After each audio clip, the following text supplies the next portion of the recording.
Welcome to online learning and today's topic tense, जिसका मतलब होता है समय। तो आज की वीडियो में पढ़ेंगे कि टेंस क्या होते हैं। तो बेसिकली टेंस तीन टाइप के होते हैं, यानी कि जो समय होता है, जो टाइम होता है, वो तीन तरह का होता है। पहले present tense, past tense and future tense. Present tense मतलब वर्तमान काल, यानी कि जो अब चल रहा है। नेक्स्ट है पास्ट टेंस, यानी कि जो टाइम गुजर गया, यानी कि भूतकाल। एंड फ्यूचर टेंस जो आने वाला है, राइट। तो टेंस को पढ़ने से पहले ये जानना बहुत ज़रूरी है कि टेंस की इम्पोर्टेंस क्या है। ओके, इंग्लिश स्पोकन में या फिर आप किसी भी स्कूल में पढ़ते हैं, तो दोनों के लिए बहुत ही इंपॉर्टेंट है टेंस। तो सबसे पहले टेंस होते क्या हैं। टेंस वो सारे सेंटेंस होते हैं जिसमें सब्जेक्ट कोई एक्शन करता है, कोई भी एक्शन वर्ब होता है। टेंस में बेसिकली क्या होता है, एक सब्जेक्ट होता है, एक काम करने वाला होता है, और वो क्या करता है, एक एक्शन करता है और कोई काम करता है, और उस काम का समय दिया होता है। प्रेजेंट में करा है उसने, पास्ट में करा है उसने, या तो फ्यूचर में करा है, राइट। तो टेंस कैटेगरी के जो सेंटेंस होते हैं उसमें ये होता है, उसमें एक डूअर होता है और एक एक्शन होता है। और अब इन तीन टेंस के अलावा एक चौथा मतलब एक इन तीन टेंस के अलावा इनकी भी सब कैटेगरी हैं। हर टेंस की एक चार चार कैटेगरी हैं। For example present indefinite, present continuous, present perfect and present perfect continuous. ऐसी है पास्ट टेंस की, past indefinite, past continuous, past perfect and past perfect continuous. ऐसी फ्यूचर की चारों। इस तरीके से टोटल टेंस है 12 टेंस। तो टेंस को सबसे ज़्यादा अच्छे समझने के लिए हमें सब्जेक्ट, ऑब्जेक्ट और वर्ब का पता होना चाहिए। तो जो कि पहला टेंस है हमारा प्रेजेंट इंडेफिनिट टेंस, वो क्या होते हैं। तो प्रेजेंट इंडेफिनिट टेंस बेसिकली ऐसे टेंस होते हैं जिसमें जो काम होता है वो अनिश्चित होता है। जो काम होता है वो अनिश्चित होता है, उसमें कोई भी समय निर्धारित नहीं होता।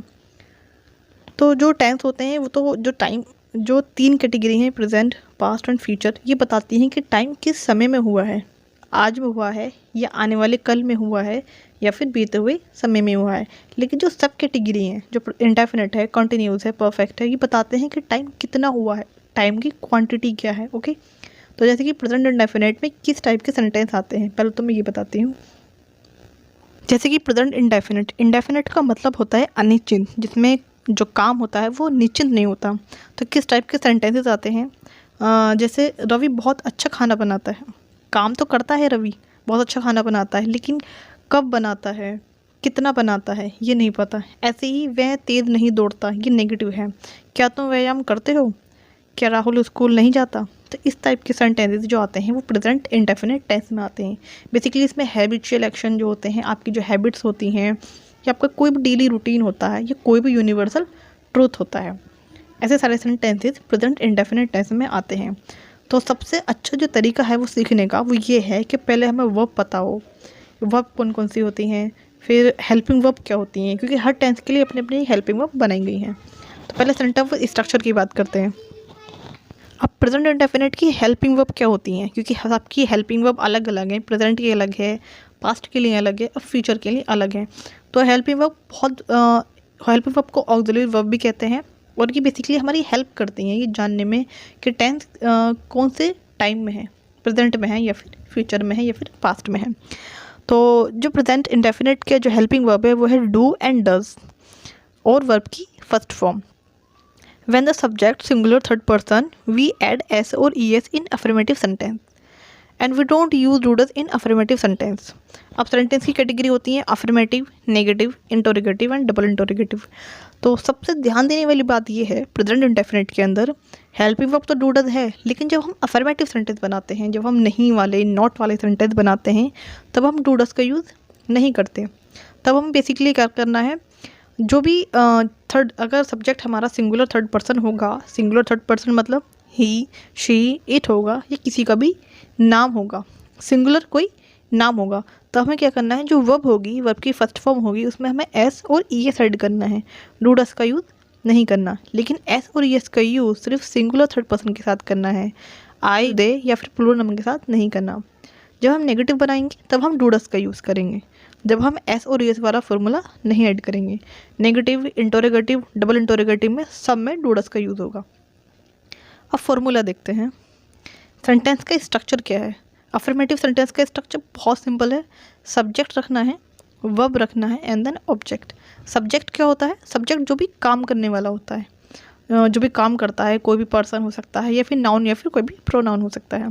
वर्ब यानी कि जो भी एक्शन होगा, जो भी काम होगा, क्योंकि टेंस है तो टेंस में बेसिकली होता क्या है, कोई सब्जेक्ट होता है और वो कुछ एक्शन करता है, तो एक्शन तो होगा, तो एक्शन क्या हुआ? वर्ब हुआ।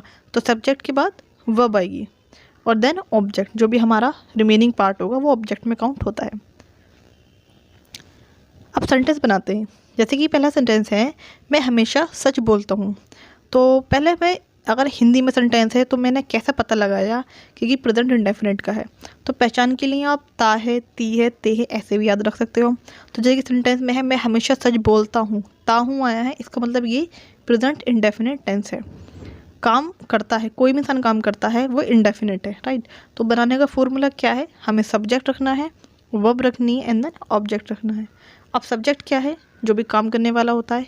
सब्जेक्ट क्या है? मैं, यानी कि आई। तो मैं की जगह हमने रखा इंग्लिश में आई। हमेशा सच, अब काम क्या है? बोलने का काम है, बोलता हूँ, तो सिंपल स्पीक। अब हमेशा के लिए ऑलवेज, तो I always speak the truth. बोलता क्या है? सच, यानी कि जो रिमेनिंग पार्ट है वो ऑब्जेक्ट में काउंट होगा। ओके, तो सच हमारा ट्रूथ हो जाएगा, तो I always speak the truth. Next sentence है, वह पुस्तक पढ़ता है। पढ़ता है इसका मतलब क्या है? ये प्रेजेंट इंडेफिनिट का टेंस है।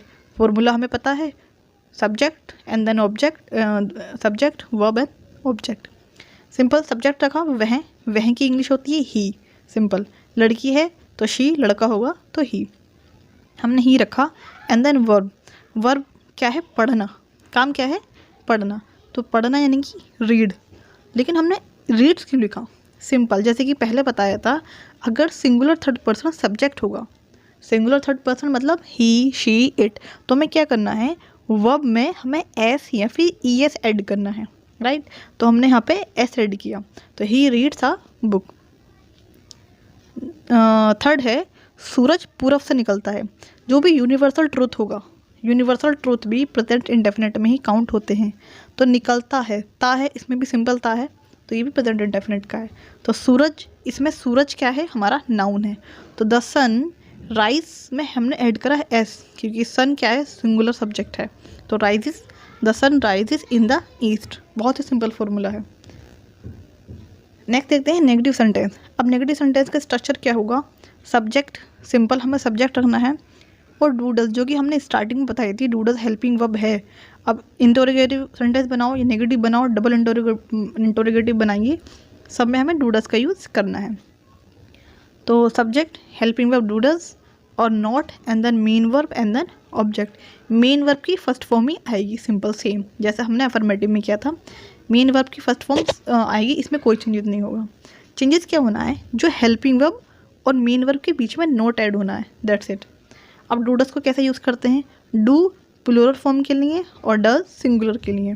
तो I, we, you, they and plural number के लिए do, does, he, she, it and singular number के लिए डज।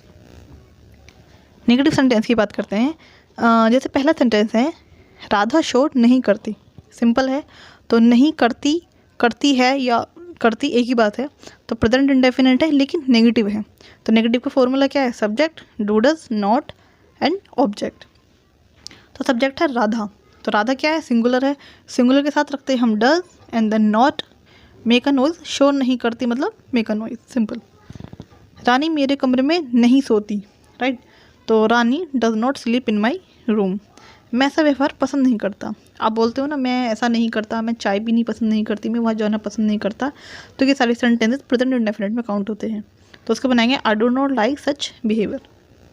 अब बात करते हैं इंटरोगेटिव सेंटेंस। इंटरोगेटिव सेंटेंस वो होते हैं जिसमें हम क्वेश्चन करते हैं, जिसका आंसर येस और नो में हम दे सकते हैं। तो इंटरोगेटिव सेंटेंसेस बेसिकली हम क्वेश्चन कर सकते हैं, उसके डेली लाइफ के बारे में, रूटीन के बारे में पूछ सकते हैं।